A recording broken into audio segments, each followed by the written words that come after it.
And so, what's on your mind?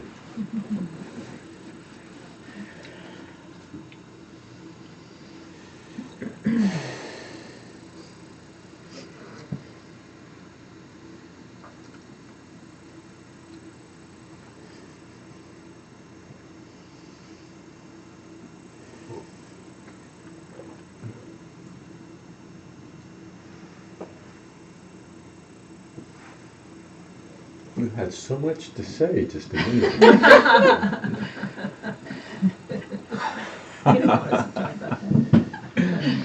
There's nothing dharmic about it. It's everything dharmic about it. Au contraire.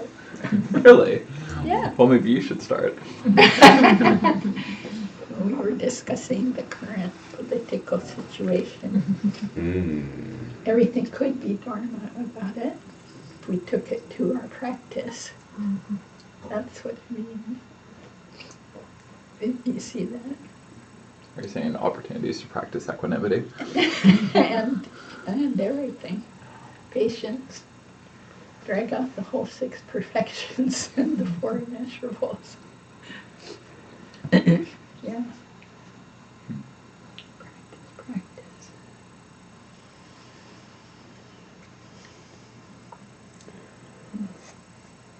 Well,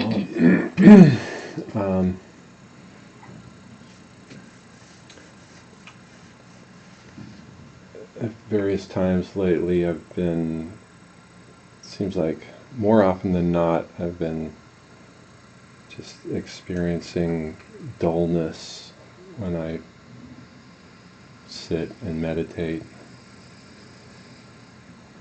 And I wonder if you have a quick and easy solution to that. It makes me feel like I'm, then like I feel like I'm wasting my time and like I'm, not doing the most effective thing to help beings, Mm-hmm. If you thought you were going to be executed in the afternoon, do you think the dullness would be there? Probably not, yeah. Probably brighten things up.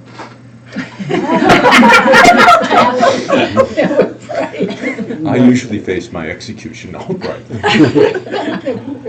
Well, let's say it would intensify it.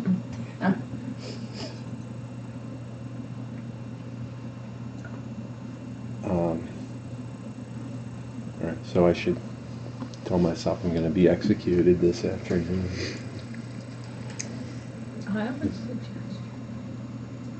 Well, just to follow up on that, it's always good to keep the kind of freshen our perspective on our practice, which can, if we can almost always kind of slide into something.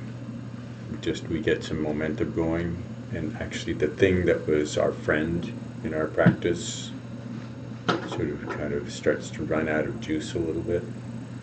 And there's a kind of a degree, even a degree of comfort and ease that then can just kind of slide into this kind of dullness.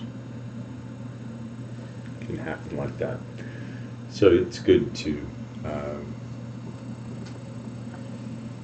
freshen up our clarity about why we're practicing, the context for our practice.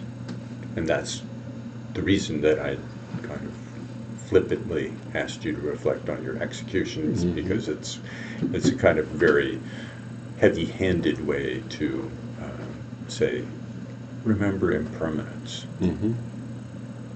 So reflecting on the 4 thoughts, and then having and practicing for shorter periods of time, so that you can really kind of keep some clarity in mind. Keep That's it probably fresh. part of the problem, is just sitting too long and letting my mind drift. And Yeah. Yeah. It can be at first we think, oh well, it's so uncomfortable to sit. I can't sit for so long. Wouldn't it be nice if I was totally comfortable sitting? And then we kind of find some kind of degree of comfort in sitting. And then at some point, I'm reminded of something that our friend Bill Benz, Kathleen Benz's ex, he was a student at Suzuki Roshi, and in his early days, he was real gung ho, and so he got.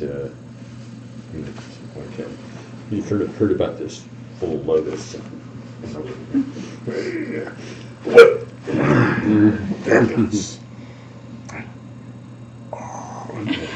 But he was such a hard ass about it that, after a while, he could make it for an hour sitting in full lotus. And so he told Suzuki Roshi about that. She said, oh, that's one less thing you'll be able to work with then. It's kind of like, all right, you got all comfy about that. Another place you can go to sleep. So, it's in a sense, it's really, you have to be careful what you wish for in your Dharma practice. Practicing with absolutely no sense of ease is impossible. Very, very difficult. You have to find some door into that.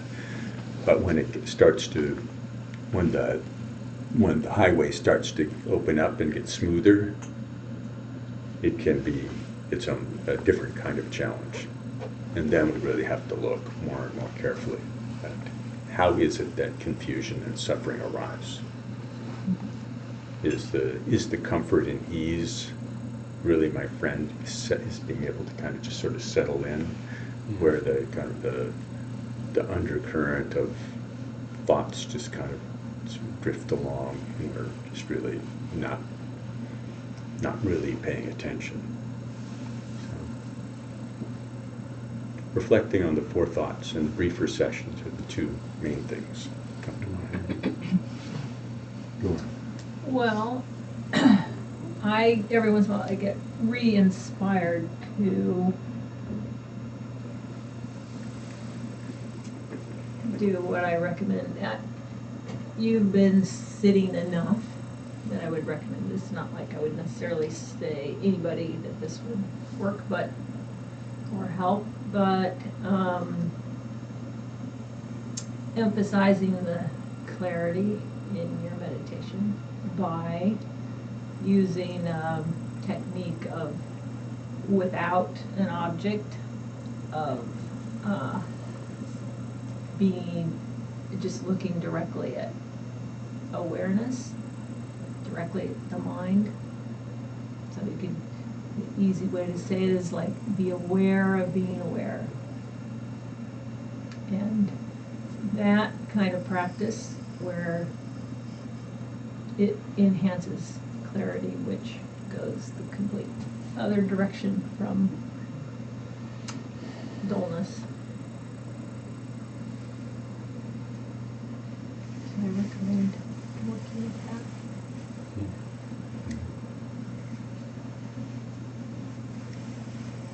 Yes. Another thought that might help, Pat, is something Lama Michael was talking about in his practice. More recently, he will read an inspiring text or prayer, like the aspiration for Mahamudra prayer, read a section, and then contemplate that, and then go to shamatha. So sometimes I think we expect a lot of ourselves to just sit and do shamatha. I mean, hopefully we're all doing at least refuge prayer at the front and dedication at the back. That will strengthen it too. But it can also be strengthened with these kind of uplifting thoughts of those who've gone before and who have achieved, certain states. So sometimes that can really freshen it up. Some days if I can't kind of just sit down and engage it, I read something like that short. It's not like sit down and read a whole book, but short. And pretty soon my mind feels a lot brighter. And then it's like, okay, I can do this now. I'm brightened up enough. So that can help too.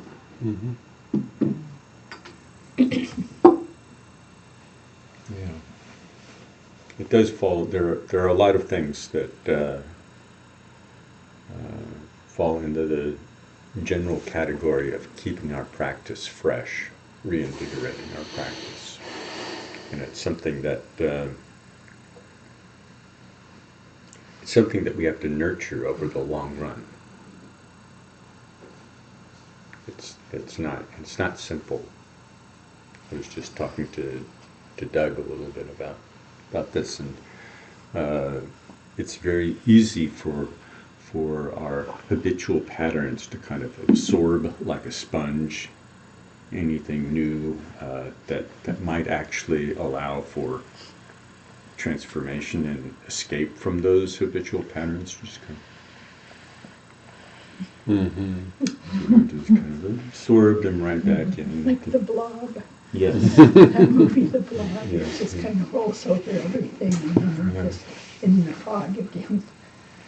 So, and I think it's actually even some things that you could put sort of kind of important insights, sort of some little profound openings. Those can be just sort of absorbed too. So I think it's one of the reasons that it's important to maintain a relationship with a mentor of some kind, to actually really to be challenged a little bit and challenged to stick with the practice. Also given some help in dealing with obstacles, but perhaps even more important, being offered some encouragement and guidance to deal with opportunities that open up, to actually recognize where there are opportunities. And that's something that it's hard. That's hard to do. I mean, we can recognize things that we do where we might require an antidote. We recognize the stomach ache and the spiritual stomach ache, and know that on the shelf there's the spiritual Pepto-Bismol that we take to address outbursts of anger and this and that. It's much harder to find the openings to things that we don't actually recognize yet. That's harder to key in on. It's harder to recognize the opportunities. Yeah, we can't see what we can't see. And, if we're lucky, someone will bump us hard enough. And it can be a little shocking, like, I'm not like that. And they're really kind of saying, yeah, you are. Take a look. But a lot of times we just coast along and no one bumps us like that. And then we're just fogged in like everything's fine, blah. Blah.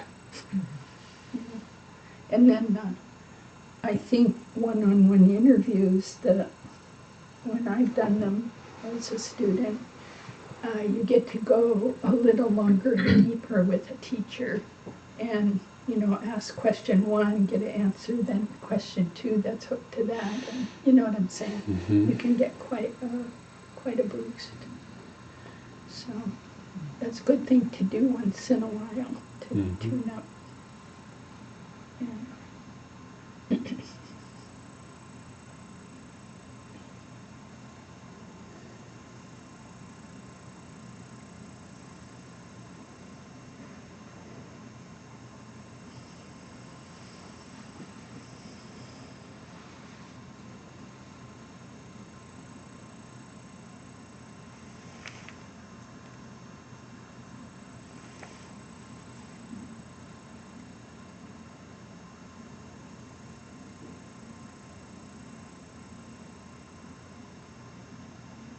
I have a question. Kind of a simple question, but I guess I still don't understand the idea of ego and self in this tradition. I think it's much different than in like Western psychotherapy. And is it bad in this tradition? Is it something that you can work with it? Or are we trying to abolish it? The ego in the Buddhist tradition. It's actually kind of unfortunate that the word ego has crept in, because I think that really kind of should remain sort of proprietary language for within psychological approaches, because using that, it just immediately, like we can look in the dictionary and immediately we're off in a different direction. The sense of self, it's usually, it's not referred to as a thing in the Buddhist tradition. Like you can, from a psychological perspective, you can talk about the ego and you're referring to something. The self is an impression that we have, that there is some kind of reference point. There's some kind of, the buck stops here from the point of view of our experience, my experience. There is some kind of experiencer. There is an entity, a thinginess. But when we actually look, we never find it. So from the point of view, that's one of the more fundamental points of the Dharma, is that you can't find this thing that we seem to rely on to organize all our thinking about our life and our experience, that you actually can't put your finger on it. Just sort of the simple thing, we could say, if you put a pin in my finger, I could say, you stuck me with a pin. If I lose this finger in an accident, terrible car accident, just the end of my finger comes up. Well, I just lost the end of my finger, which was, until just before that, that was me, that was terribly injured by you sticking a pin. It's like, exactly where is the me? And it just sort of shuffles around. Oh, it's the body. It's like, well, which part? Is it still me if I lose my finger or not? And it goes on and on like that. Those are just kind of the simple ways that we play fast and loose with this the sense of self. That's one of the one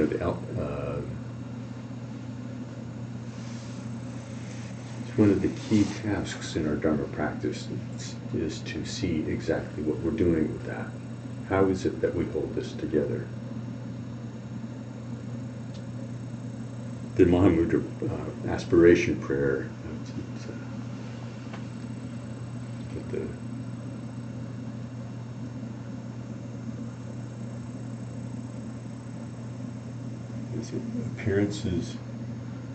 appearances which never existed in themselves have been confused as objects.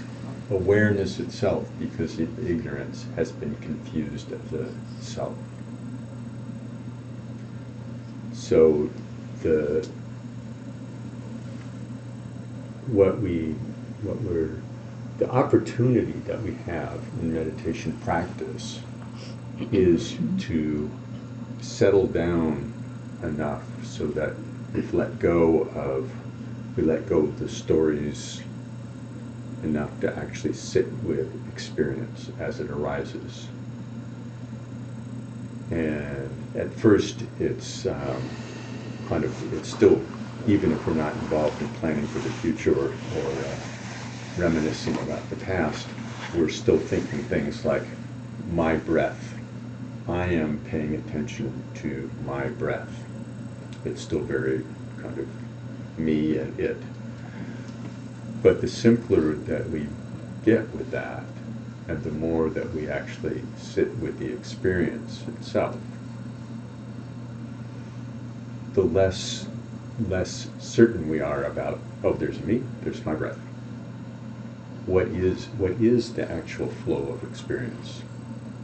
What is that? What is that awareness? Dora talked about the practice of turning the awareness back to being aware of awareness.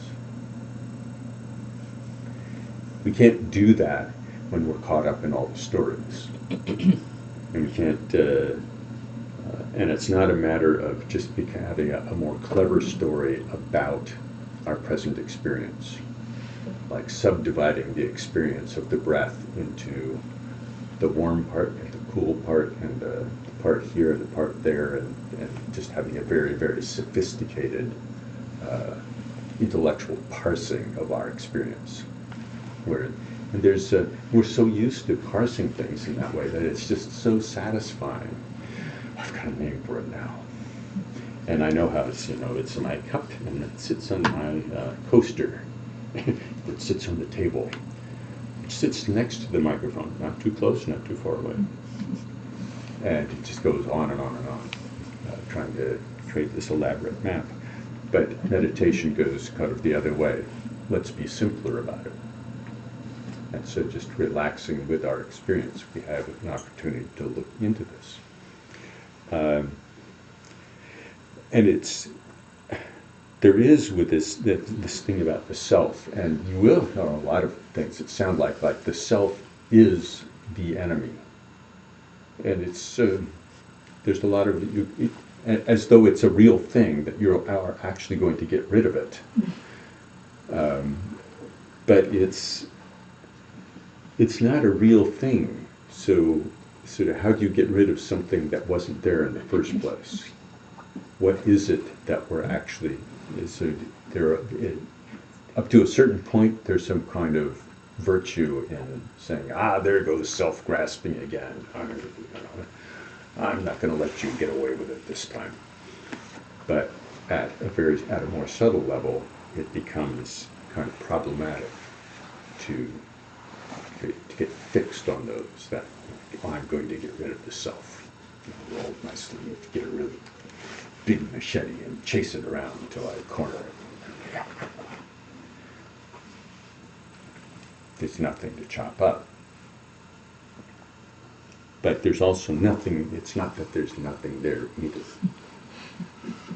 This is where the trick, well, make up your mind, either it's there or it's not. Don't give me this, it's there or not there, or isn't it there and there. What's the whole logical tetralemma? It's neither there nor not there, nor both there and not there, or neither there nor not there. There's none of all that. None of all that. So that is like, Alan Wallace actually says, this is a little bit like we've gone on forever and ever, like a crazy person who thinks that they're Napoleon. And it's just not quite working out. It's just, it doesn't fit with, it doesn't accord with everything. And so it's not like you go away, but it's like waking up in the middle of that. So we get rid of the Napoleon fixation. So that's what we're actually talking about when we say we're going to kind of not be confused by this self business. It's kind of getting rid of the Napoleon delusion. the illusion of self is Yeah. what you could say is the harmful thing that we want to see through to free ourselves from the illusion of self. So you wouldn't say the self itself.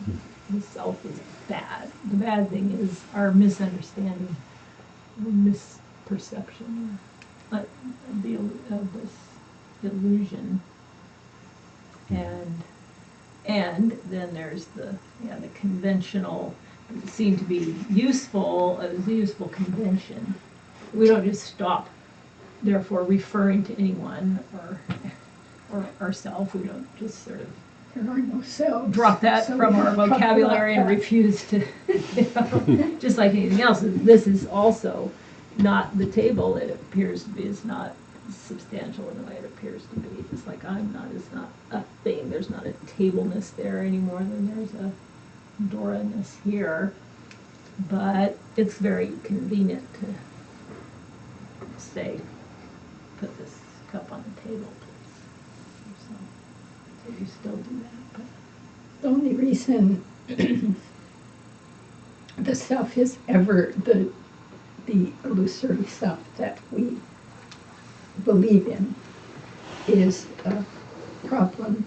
And I think it's helpful to get away from these words of bad, good in Buddhism. Bad, good just doesn't work. It's just confusing. But to say, does it cause suffering? Does this thought, this idea cause suffering or not? And the more I think there's this great phrase I like, the conceit of the self. It's a really cool phrase if you think about it. I have the conceit of a self. You don't want to be conceited, but this self runs around like that. Like, it should go my way. It should be this. I'm right about that. They're wrong about this. I'm the most important. I should get more hot tea water first. And, all the way, we go all day. Why are they doing that to me? They shouldn't do that to me. They should do what I want. So that conceit of the self causes suffering. Why? Because it's not in line with reality.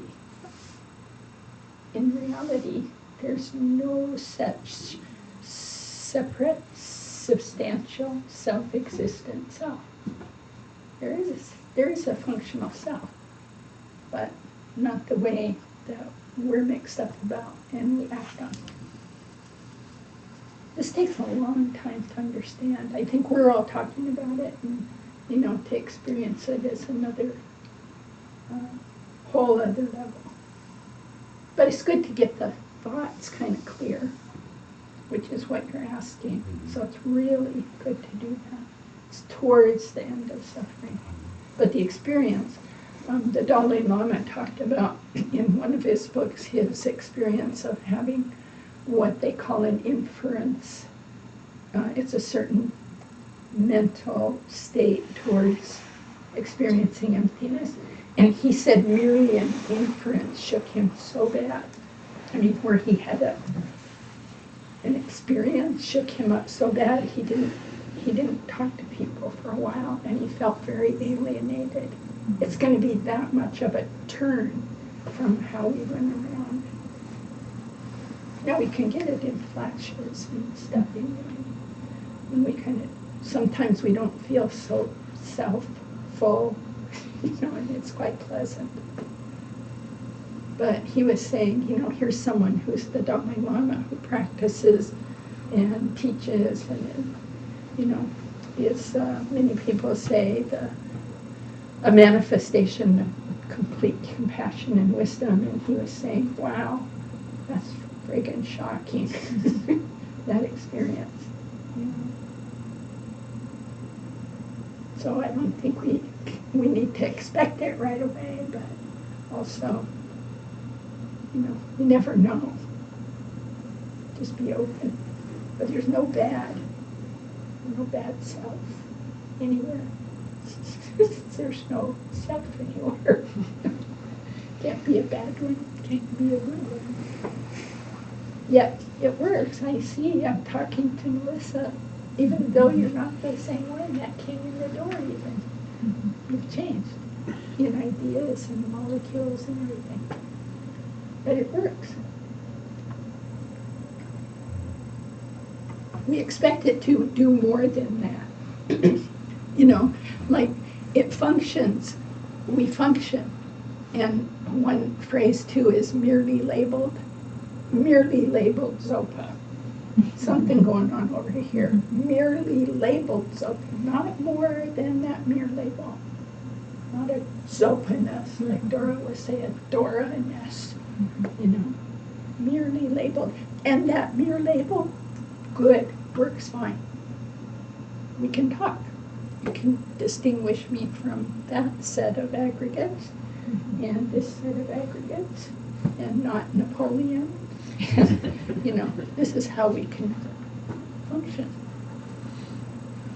I remember also that Dalai Lama was talking about the interconnectedness that is connected with the sense of self and no-self.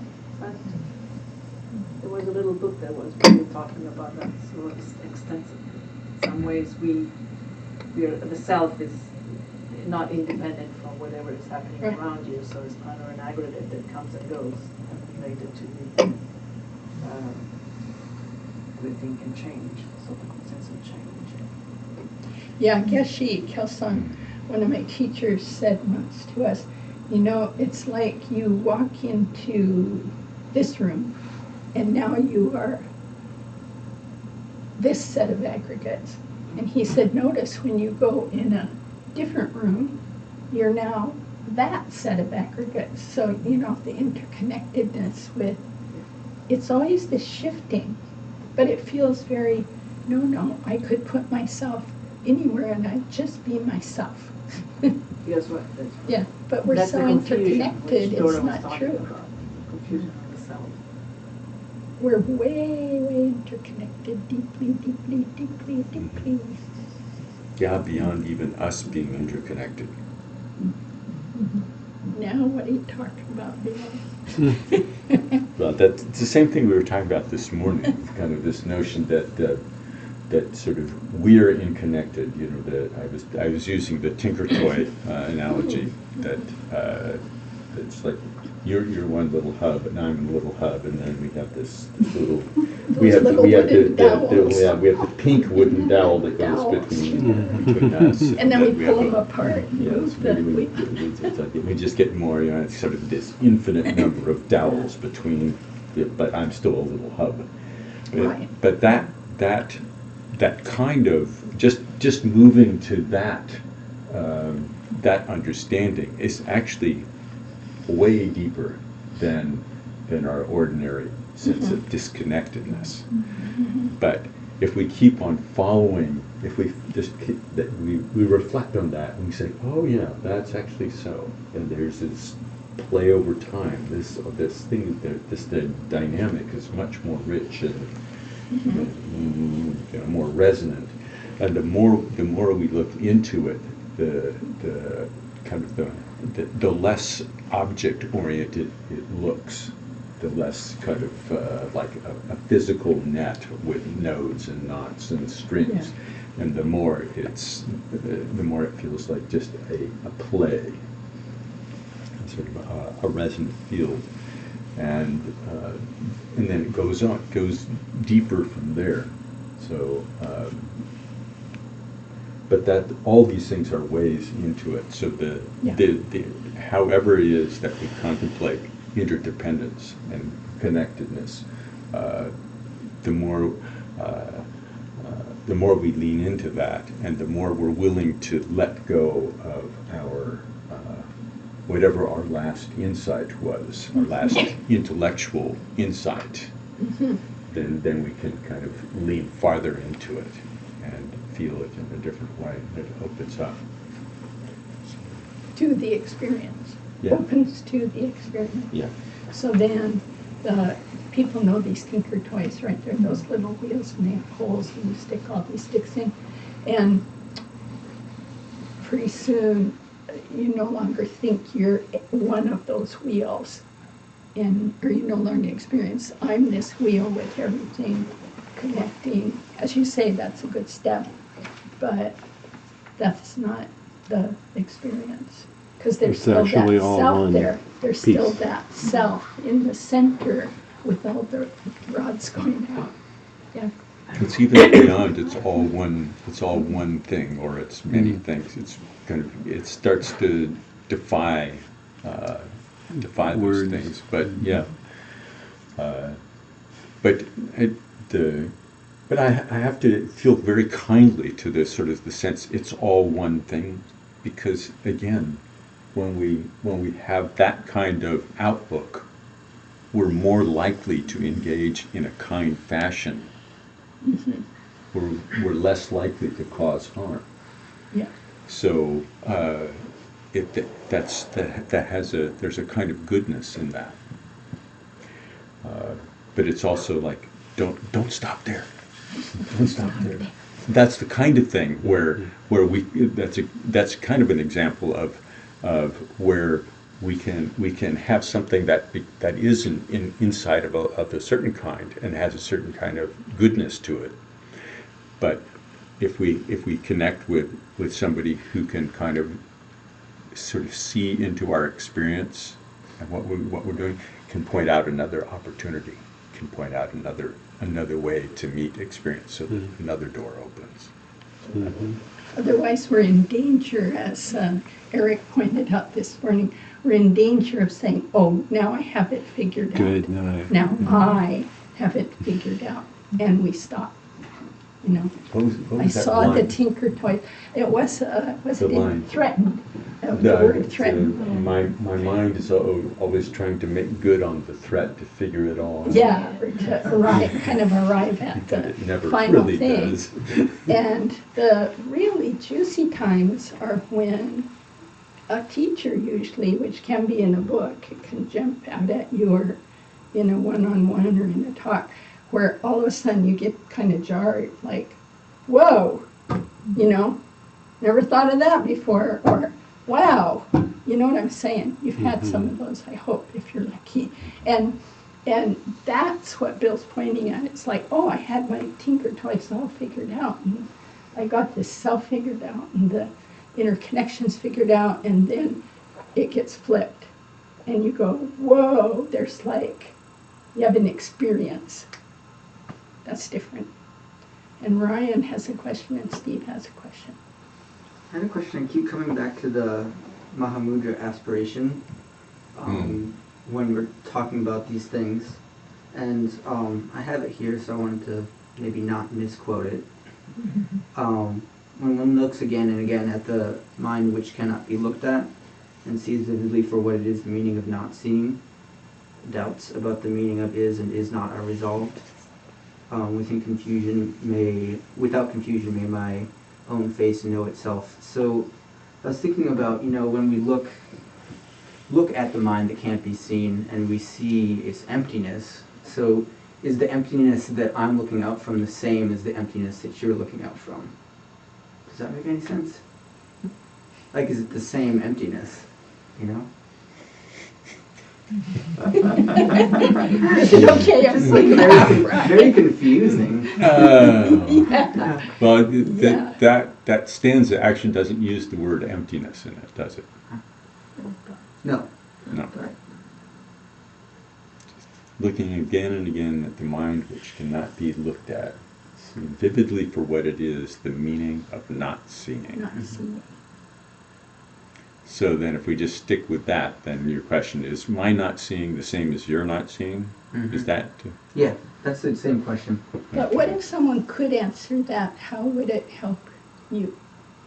Well, I think it would lead to, trying to understand the interconnection between people, like on a deeper level. I feel like that it's alluding to something like that for me, and I'm trying to explore that a little bit more. So it's not something that I can say, well, this is what I think it would mean if I knew that. It's more like it feels like it's alluding to something that would help me feel more connected to other people. Yeah. I, for myself, could never answer that question that you have. I don't know. I mean, part of it goes to, can I ever know your experience? Mm-hmm. No, I can't. And it's further confounded by the notion that, by the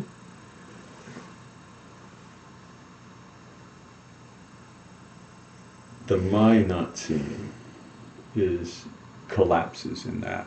The notion of of a me that doesn't see. So the my not seeing and the you're not seeing is kind of diverging from what that stanza is actually asking us Right. to do. It's too much self in it. That makes sense. Yeah, So, maybe that's why we laughed. I Yeah. mean, I wasn't laughing at your No, I know. quest, Yeah. but there was something very almost comical about the question, Yeah. and I think Bill's putting his finger on it. Yeah, I Like, think so. there's no real me, I in that verse. Yeah. Verse is deconstructing that. I guess it kind of the simpler question Kind of is, reconstruct. are we all just one thing? You know, so that's maybe a simpler, different way of putting the same question. No, you're not all one thing. no. We That's, know I that. mean, the thinginess of it gets in the way. Yeah. Yeah, And the we're not- oneness as opposed to, and the manyness, which they all get in the way of each other.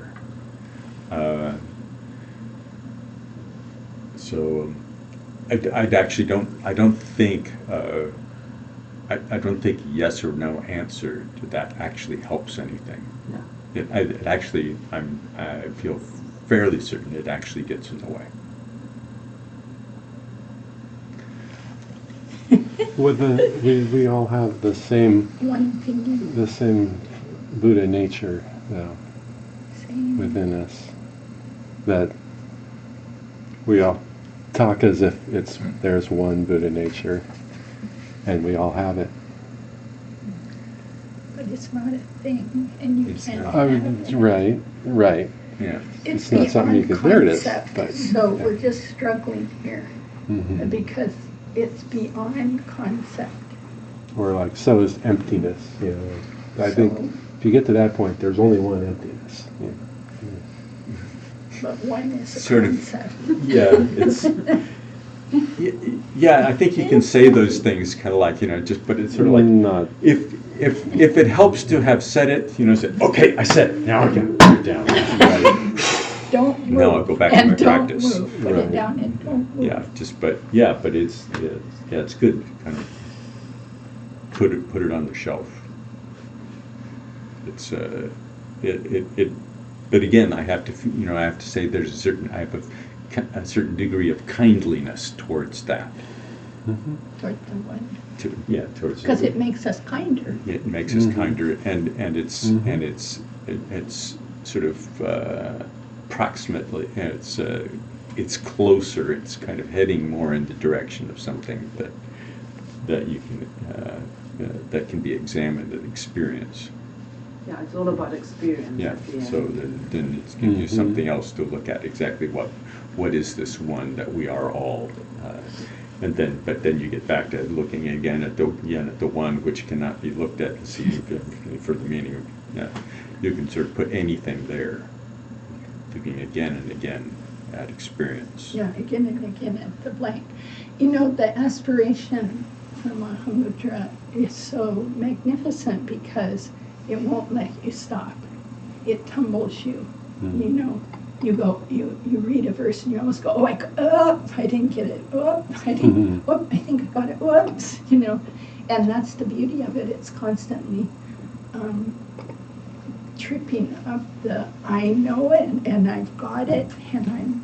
If you think you're done, you're Yeah, not. and you read it over and over and meditate on it, and it's always doing the jujitsu on the I and the one that's sure and the one that's in danger of saying, I've got it. And as soon as I have got it, you're further than ever. Mhm. That's what all the teachings say, further than ever. Big I, big it, big God. This And often we stop there, and that's the danger. Then we're no longer open to the next insight. Steve, you got something? Yes. No? I'll have a question. I have a comment though on ego and the self and how I've like started to think about it. I'm short on insight, but this is what it comes back to something you said in one of our interviews that I think you said just kind of casually once. It's like, you know, we're all just the insides of we're just all the result of exploding stars. I did not say. You didn't say that? Maybe I said that. Maybe I'm the smart one. But But all that matter comes from That's what you've heard. comes from exploding stars. Exploding Yeah. stars. And so it's My like, which is goodness. kind of crazy. This right? sounds brand new. But what I started thinking about is regarding Maybe I did say it. regarding impermanence and the kind of limiting the self. You go to the periodic table and you kind of get towards the bottom, and you find like crazy stuff like Einsteinium, right? And Einsteinium like only exists for like 1/1000th of a second after the Big Bang. It's like that's it. It's like theoretical. They can't like reproduce it. They know it's there, but it was like extremely limited. And so I've kind of started to think it's like, well, we're like just Einsteinium except in like really slow motion. Because we're all radioactive, right? We're all breaking down. But it's Yeah. the perception of time that varies, right? We're all in a state of radioactive decay. Some seems really, really fast relative to our understanding of time, some really slow, but all kind of in that same state of going on to the next thing. Yeah, and that can help you with the sense of impermanence. You know, that sense of impermanence. It can I help would- with the sense of connectedness as well. I would like to add briefly, I had a great astronomy teacher in college, and he kind of looked like Einstein. He actually worked with Einstein, and he would always end the class with something amusing, and what he used several times was, remember, you're all stardust, and you should behave accordingly. Oh, I like that. Well, Stardust. Hey, Nice that's interesting. may we behave accordingly for the benefit of all beings. By this virtue may I quickly realize Mahamudra and establish all beings without exception in this state.